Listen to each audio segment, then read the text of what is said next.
Okay, good evening and welcome to the Thursday, September 12th meeting of the Newmarket Conservation Commission meeting, and we'll start with the Pledge of Allegiance. I pledge allegiance to the flag of the United States of America and to the republic for which it stands, one nation, under God, indivisible, with liberty and justice for all. Sue, would you do the roll call, please? Patrick Reynolds. Present. Melissa Sharples. Here. Marion Hannigan. Here. Chris Black. Here.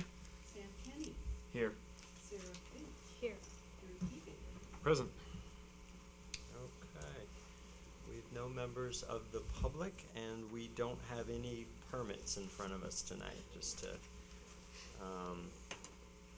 the only thing that I have permit-wise is just, from, DES, the permit that was granted to the town for, the work on the Tucker well. So I'll pass that around in case anyone has any questions about that. We'll go on to the approval of minutes from the meeting on August 8th.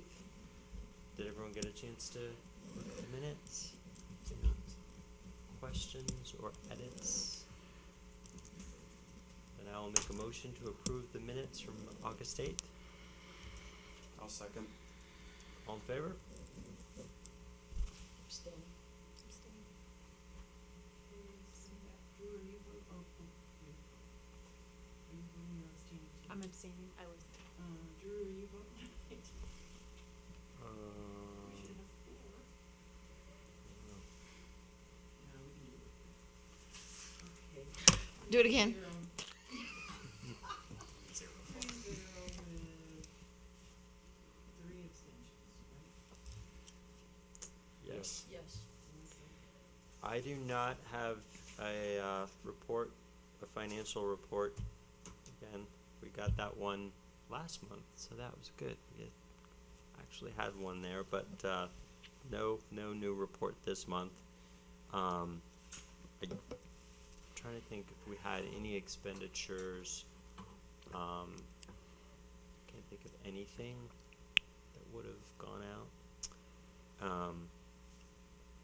All right, so committee and subcommittee reports. Casey's not here. Let's see, I'm trying to think if there was, the things that he mentioned to me are pretty much all things I'll cover in my chairman's report, so I don't think there was anything else, from town council, but planning board. So I know there were some questions about the development on Hershey Lane. I don't have much information. They were supposed to attend the session on Tuesday, but that was continued till the next meeting, which is October 8th. Okay.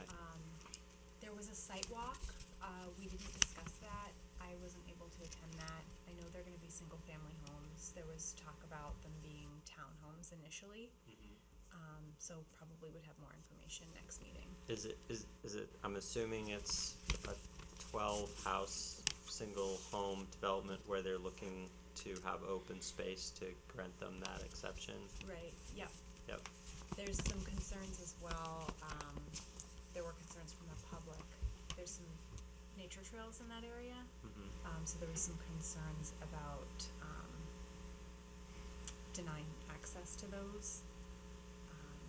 But that's all the information that I have at this point. So when they say nature trails, are they referring to there are some sort of informal paths, I would Yeah. describe them, along the Piscassic River in that area? Is that, do you Right. think what they're referring to? Yeah, because there's nothing formal, there's nothing that's like, Right. created by the town or anything. I think there's trails that members of the high school use for like training and For things like running. that. Yeah, Yes.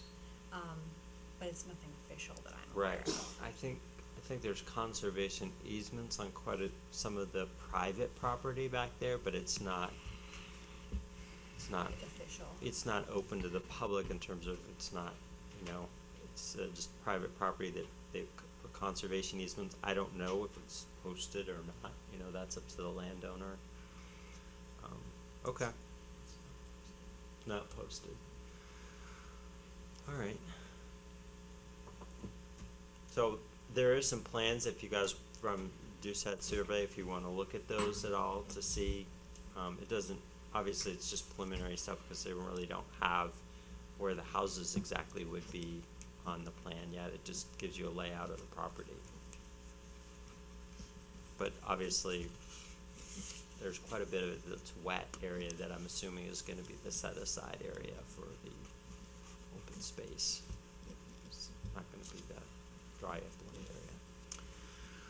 All right, so, I'll start. I've got quite a long list here of stuff to cover for Chairman's report. First thing we need to start thinking about are monitoring reports. We're moving into monitoring season. We tend to do 90% of our monitoring between now and say January. And it's just because it's a good time. So if there's a property that you know right now today that you want to do, we could cover that. If not, just start thinking about it, because we probably want to get some ideas firmed up by October, by our October meeting. So, just want to mention that. Shopmire Park got a flagpole completed by Boy Scout Talon Sargent. Completed the project last weekend. It's a beautiful flagpole if you want to go over and see it at Shopmire Park. And congratulations to Talent on getting that done. It looks great. The other thing that some of the committee members from the Shopmire Parks Committee have mentioned to me is that they are definitely looking to transition away from being responsible for the park. And really the one thing I think that's still outstanding is just getting a management plan. And if we don't get one from them, then I think we'll need to make sure and produce one, because if the town's gonna be responsible for doing most of the day-to-day maintenance, which is what we've agreed to, I think, then we just wanna hand them a document as to, mowing twice a year, the dock is gonna be maintained by them. If there are kayak racks ever put out there, who's responsible for them, anything else that we want to include as far as what has to happen on maintenance on the property. The property looks great. I've been out there. It's a nice path mode on it. The waterfront, the docks, everything looks good. The bridges that we built last spring are still in good shape, so those are holding up fine. And my suggestion might be that for next year's Serve with Liberty project, we could continue to build those bridges all the way through the woods. So what we did was we built them. If you come to Shopmire Park, you're in the at the garden, you're looking towards the waterfront. You follow the path, you'll see to the left there's a right angle mode, and that will take you across to the little wooded area, and we just built a footbridge that would take people over the wet areas. But as you go through the woods, it still gets wet in there, so if we just kept building those little footbridges out, that would give people access all the way to the waterfront that's on the other side of where the dock is. So does everyone know how the dock creates a bridge? So when the dock's pulled out, if people want to go You up could still there, get it'll there. be easier for them to get up there. Because for most of the year, it's not real wet, it's just a little bit muddy, I would say. So, let's see. I just had a couple folks from the public reach out to me about Shanda Park. There is a sign down there that I just want to remind people generally that says there's no dogs allowed in the park. And it does say at several places, it's pretty clearly signed there that you're not supposed to bring dogs there. I can understand if someone lives on the neighborhood on the other side of Shanda Park and they're trying to walk through the park to get to the other side, and they walk through the sidewalk and they just quickly walk through, I'm not as concerned about that. I don't think that's really trying to violate the law. That's just trying to get from one part to another. But I think what the sign is really intending is they don't want people to bring their dogs down to the grassy areas and use that as a dog area. So the other thing is there was a question about feeding the ducks, and we're really not supposed to feed the ducks down there. It's not just about feeding ducks bread or, other things that could be healthier for ducks. It's just we're not supposed to feed them, period, as a general rule. And the duck population is actually quite a bit down. I don't know if anyone's noticed. The bald eagle actually flies up to downtown and hangs out there. And I've noticed there's a lot less ducks in that area. Word since is out. Since that bald eagle took up residence there, I rarely see more than one duck, if I see any down there. So I think, The kites have been around too. yeah, I think the eagles and the other birds may have realized the ducks were sitting ducks, so to speak. Okay. Continuing on with Shanda Park, we had our meeting on the living shoreline. People in attendance were myself, town manager, the chair of council, Tony Weinstein, Steve Miller from Great Bay, Aaron Howard? No, Kirsten, sorry. Yeah, Kirsten. And so we all met, we took a look, they gave us their thoughts that they would definitely consider this as an area that possibly could be considered for living shoreline in certain parts of it. Obviously, some areas where the wall in particular is falling in actually would not be the areas that would probably be the best for the living shoreline. Tony Weinstein just said, I think at this point what we really need is a committee. So her request was that we consider making a formal, I would send an email to the town council saying we would like a subcommittee that would look at basically a waterfront master plan, which would include Shanda Park. There would be a member from the Conservation Commission, there would be a member from the town council, and then there would be members of the general public, people that have just shown interest or, so that was what sort of came out of that meeting, and that's what I would put to you guys as a question. Does that sound like a good idea? I think it does. I've been trying to advocate for that for a while. I think it's a project well beyond our scope.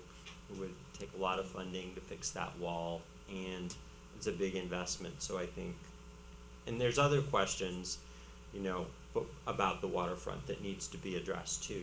The town's looking at a grant to look at a bridge across there. So there's also the question about pushing the fence back from the water treatment plant so that people could walk to that other part of the town property. So that was brought up, and there seems to be some consideration that would not be a difficult thing to do, and that the town could do that. So all of that sort of would be encompassed in this committee's work.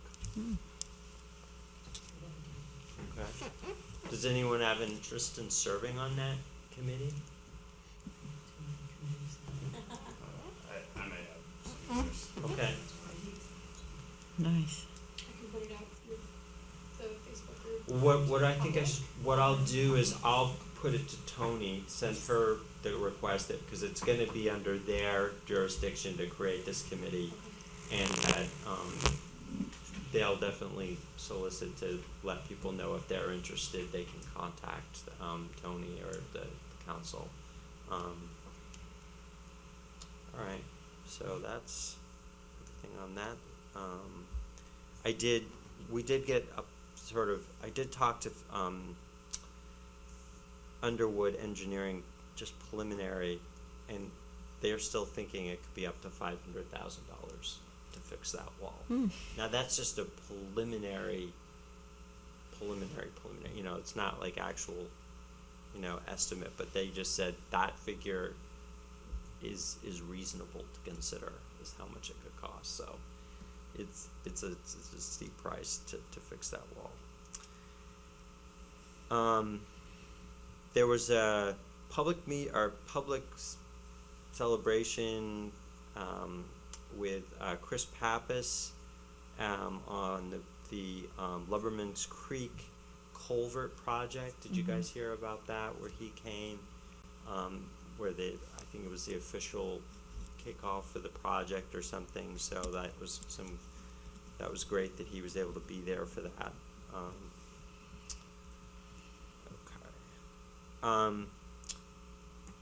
On Neal Mill Road, couple updates out there.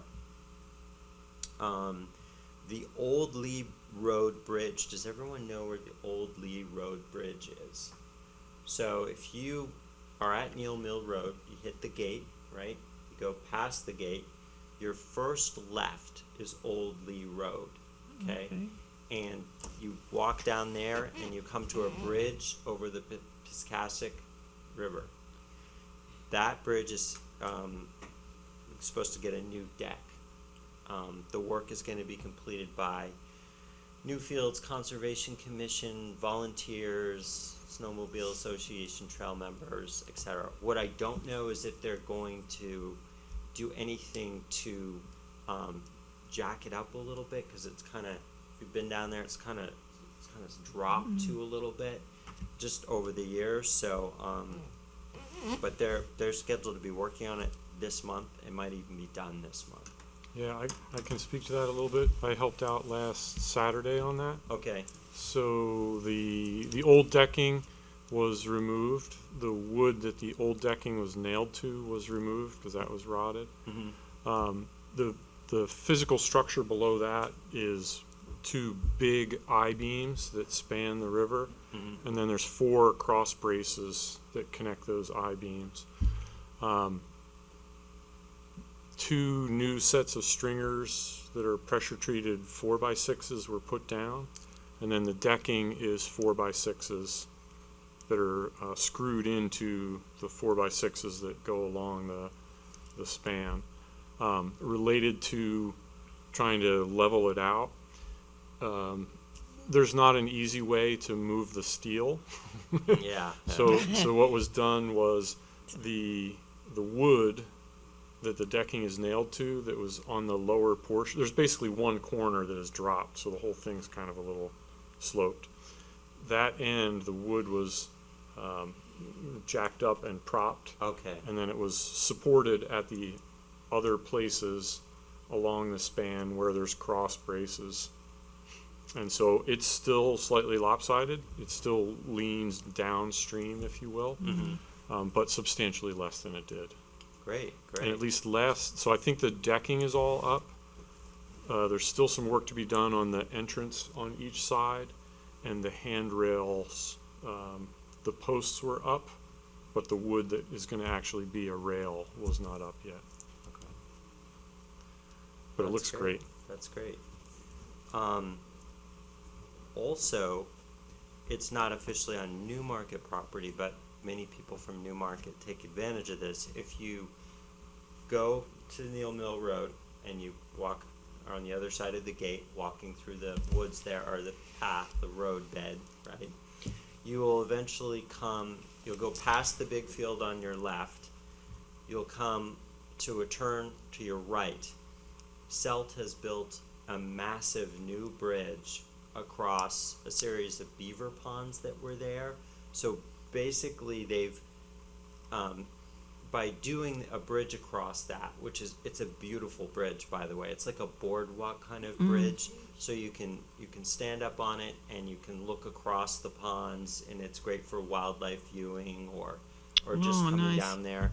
And what it does is it creates another loop that you can do now, because it connects to another part of the trail that the only way you could get to before was to go all the way around, like either start at Bald Hill and go that way, or go all the way through the woods and come back around. So basically, it's just another loop that people can do now, and it's just a beautiful bridge. They did a really nice job, so I encourage everyone to go down there. It's quite a thing to see. The only other thing is I did go down there a couple times in the past month onto Neal Mill Road, and the gate was not locked, and people had started driving down there, and I just reminded people, and we shut the gate back up. You can't drive on that road. Even if the gate is not locked, you're not supposed to drive on it. It's only emergency vehicles, and it does say that clearly on a sign. I think it was a parking issue, that people were looking for a place to park. For like and a the gate had trailhead. been left open, and I think it was left open because Selt used it to bring the wood down there for that project, and maybe someone forgot to close the gate. But we may have to look at locking the gate again if people continue to drive down there, because we don't want that.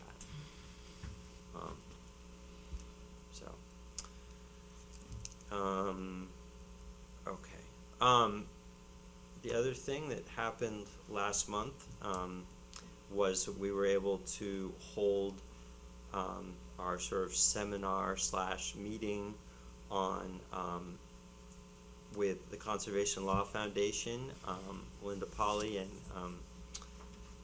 can't remember her intern's last name now, but she came here to Newmarket, and we were down in the basement. We did about an hour-and-a-half seminar on nutrient loading in the bay, and really what it was about was what happens when you use fertilizers and pesticides, and how to reduce the use of those things in your own personal gardens, lawns, and some of the project work that they've been doing on Sagamore Creek. So they've been focused on a project on Sagamore Creek because it's been really impaired by a lot of nutrient loading into it. And as Melinda pointed out, all of the communities now in the Great Bay are either almost done or have done their water treatment plants. So everybody has really made an incredible contribution on that side.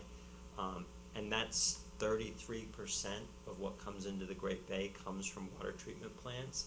So that number will be reduced, but the 66% of nitrogen loading that comes into the Great Bay actually comes from septic systems and people's lawns and stormwater runoff, and so it's non-point contributions, right? It's not like a single entity dumping, it's just all the runoff. So that's why they were bringing this up. She took out myself and Casey and Tony Weinstein on their boat, and showed us some of the areas that have been impaired to, you know, areas of eelgrass depletion and things like that, which is what the main result of all the nitrogen loading, which then has a cascade effect on the whole ecosystem, right? Because the eelgrass is sort of sets up everything, you know, that's where the little fish are, that's helps set up the oysters and all of that. So the good news that came out of that was that at the mouth of the Lamprey, where they've been rebuilding the oyster beds, not for commercial use, just to rebuild them, that project's going well, and it seems to be that the quality of water there is better. So for Newmarket side, we're doing things to help. You know, we've supported that rebuilding of that those oyster beds. We've redone our water treatment plant, so those are good things. So overall, there's a tiny bit of progress there that's been made. You know, a little bit of increase in eelgrass cover over the last couple of years, but still lots to be done. And that's online, so I encourage people to watch that on Chris was there and videotaped it, so if you didn't get a chance to see it yet, I encourage everyone to go on and check it out. And that's all I have under chairman stuff. Let's go on to the photo contest. We are closing in on, we're about a month away from the event at Stone Church. We have very few photos, so we encourage folks to, submit images if they've got them. Enjoy the properties, get out there, and take your photos. Email those into us so that we can get them ready and get them displayed. But we're looking forward to getting some folks out there in the public with their images and stuff. So I'll get the information to Casey for the Instagram and to you for Facebook with the final details from the Hoffmans about what that's going to look like, and then everybody can share it with your own networks, however you want to do that. And we'll see if we can't get it in the town newsletter. When we know the final details about the event, we can get it in the newsletter through Steve. Okay. I had one item that was new business. I just want to make a quick announcement about Lamprey River Watershed Association annual dinner, October 16th at the Lee Grange Hall. There will be music, and I'm excited about that. And the speaker is Sherry Godlewski from DES, talking about what data over time is showing about climate change. It's not a political speech, it's just here are the implications of what rising water could look like in the area and what some different people are doing about that. She's a very lively, great speaker, and I first heard her last year, in fact, at the New Hampshire Conservation Commission statewide conference. So that was the connection. I thought she was such a good speaker, she'd be good for the annual dinner. It's a dinner. Suggested donation is $10, but pay what you will for that. And we have an intern now at the association, Bonnie Turek, and she's going to be doing some work with a drone and getting some current pictures of different places along the Lamprey. And she's meeting, in fact, tomorrow with Peter Sawtell from Seven Rivers about where he thinks some good spots would be for some updated drone pictures that we'll have access to. Great. Thank you. That was a backup to the new business, but thank you. So actually, I already talked about the Shannon Park Subcommittee and Shopmire Park Management Plan. I did also want to add statewide meeting we know is coming up, and if people want to go, I am all in favor of supporting any of you going, because I don't think we should limit the number of people that go, because I think you can learn so much there, and it's worth going. It'll pay off.